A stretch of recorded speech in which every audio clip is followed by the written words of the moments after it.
Hello प्यारे बच्चों, कैसे हो? उम्मीद करता हूँ अच्छे होंगे। आज की इस वीडियो में हम 3.3 को आगे कंटिन्यू करेंगे रेखीय युग में, यानी कि हम रेखीय समीकरण दिए गए हैं, उनको हम समीकरण बनाते हैं, फिर उनको हल करते हैं। तो विलोपन विधि चल रही है, प्रतिस्थापन विधि हमने पढ़ चुके हैं। विलोपन विधि के 1-2 मैथ्स और बचे हुए हैं, फिर उसके बाद हम अगले चैप्टर की ओर आगे बढ़ेंगे। तो क्वेश्चन नंबर दूसरा क्या कह रहा है? 5 वर्ष पूर्व नूरी की आयु सोनू की आयु की 3 गुनी थी। मतलब 5 वर्ष पूर्व की बात हो रही है, यानी पहले की जो बीत चुका है ना। तो आप इस बात का ध्यान रखेंगे, 10 वर्ष पश्चात नूरी की आयु सोनू की आयु की 2 गुनी हो जाएगी। 10 वर्ष पश्चात यानी 10 वर्ष आज से 10 वर्ष के बाद। तो नूरी और सोनू की आयु हमें ज्ञात करना है। तो सबसे पहले हम यहाँ पर मानते हैं, जब हमें कोई चीज़ नहीं पता रहता है तो मानते हैं कि माना कि नूरी की वर्तमान आयु जो है वो 1 वर्ष है। ठीक है, तो ये नूरी की हो गई। इसी प्रकार से सोनू की वर्तमान आयु जो है वो 22 वर्ष है। मैं पूरा नहीं लिख रहा हूँ, लेकिन आपको पूरा लिखना है। ठीक है, तो 1 वर्ष आ गई और 22 वर्ष आ गई। यहाँ तक आपको समझ में आ गया। तो पहली शर्त क्या कह रहा है? 5 वर्ष पूर्व, यानी पहले की बात चल रही है जो बीत चुका है, उसकी 5 वर्ष पूर्व सोनू की आयु की 3 गुना थी। ठीक है ना। तो 5 वर्ष पूर्व नूरी की आयु, 5 वर्ष पूर्व नूरी की आयु होगी, नहीं उसकी आयु में से हम 5 वर्ष घटा देंगे। पुरानी बात चल रही है तो उसकी जो वर्तमान आयु है उसमें से हम 5 वर्ष जो है वो घटा देंगे। इसी प्रकार सोनू की आयु में से बाय -5 कर देंगे। यहाँ तक आपको समझ में आ गया होगा। तो शर्त बोल रहा है कि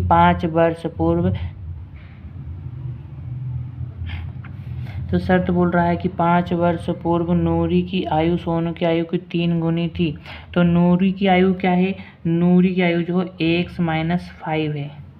सोनू की आयु की 3 गुनी थी, तो सोनू की आयु ये थी 5 वर्ष पूर्व, तो उसकी 3 का गुणा कर देंगे, क्योंकि ये सोनू की आयु है, उससे 3 का गुणा कर दिया तो ये हमारे पास नूरी की आयु हो जाएगी। शर्त क्या कह रहा है कि नूरी की आयु जो है सोनू की आयु से 3 गुनी थी। यहाँ तक आपको समझ में आ गया। तो इसको हम सोल्व कर लेते हैं और समीकरण बना लेते हैं। तो x - 5 = 3y, 3 का 1 में मल्टीप्लिकेशन करो और 3 पंजे 15। ठीक है, इसको मैं उधर ले जाऊँगा और इसको मैं उधर ले जाऊँगा। ये प्लस को उधर जाके माइनस करो, ये माइनस को इधर आके प्लस का, तो ये हो जाएगा x - 3y = -15 + 5। x - 3y minus plus minus होता है और बड़ी संख्या जो है माइनस की है, तो माइनस का चिन्ह आएगा, तो यहाँ पर आएगा -10। ये बन गया हमारा समीकरण 1। इसी प्रकार से हम समीकरण 2 भी बना लेंगे। समीकरण 2 जो है वो 10 वर्ष पश्चात की बात चल रही है। 10 वर्ष पश्चात, देखिए 10 वर्ष पश्चात जो है नूरी की आयु जो होगी 10 वर्ष पश्चात कितनी होगी? x + 10, क्योंकि उसकी ये वर्तमान आयु है x और इस आयु में 10 जोड़ दूंगा तो मुझे 10 वर्ष पश्चात की आयु मिल जाएगी आज से।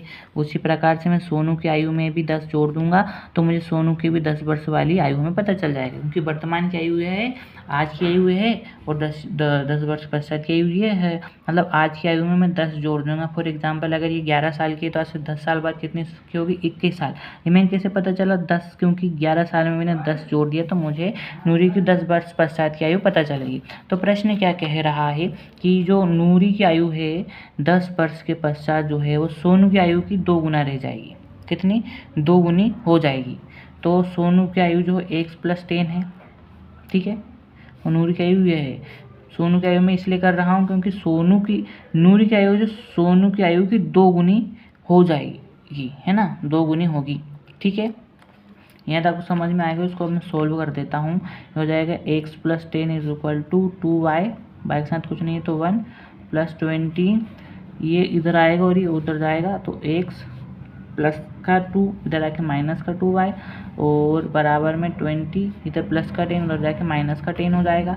तो x - 2y = हो जाएगा 10। इसको मैं समीकरण 2 नाम दूंगा। ठीक है ना। देखिए ये समीकरण 1 हो गया और ये समीकरण 2 हो गया। समीकरण 1 में x भी समान है और इधर भी x भी समान है, तो मैं क्या करूँगा? समीकरण 1 में से समीकरण 2 को घटाने पर, ठीक है। तो मैं समीकरण 1 में समीकरण 2 घटा दूंगा, यही साइड में ले लेता हूँ ताकि आपको अच्छे समझ में आए। क्या है हमारा समीकरण 1 जो x minus 3y is equal to minus का 10 हो गया, और समीकरण 2 जो है हमारा x minus 2y is equal two plus का 10 हो गया। अब हम घटा रहे हैं, तो घटा रहे हैं तो चेंज हो जाएंगे। यहाँ पर ये प्लस का है तो प्लस माइनस माइनस, ये माइनस माइनस प्लस, और ये प्लस माइनस माइनस, ठीक है। तो ये एक्स से एक्स तो कैंसिल हो गया। अब ये चिन्ह हमको ध्यान नहीं देना, अब ये चिन्ह ध्यान देना। यहाँ पर माइनस है तो ये प्लस हो गया है ना, तो माइनस का 3 और प्लस का 2 तो घट जाएगा, तो 3 में से 2 जाएगा तो 1y बचेगा, और जो है माइनस का 3 बड़ा है, प्लस का 2 जो है वो छोटा है। माइनस का 10 और माइनस का 10 मिलकर हो गया माइनस का 20, और इस माइनस से इस माइनस को कैंसिल कर देंगे तो y बराबर हमारा जो है हमें 20 मिल जाएगा, ठीक है। यहाँ तक आपको समझ में आ चुका होगा।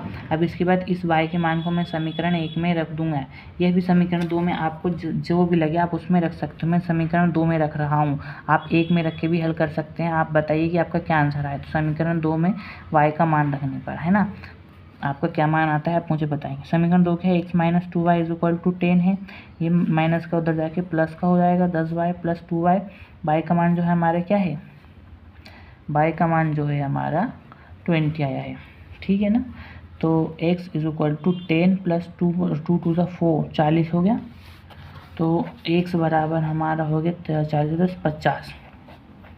अतः नूरी की वर्तमान आयु जो है वो 50 है, और सोनू की वर्तमान आयु जो है वो 20 वर्ष है।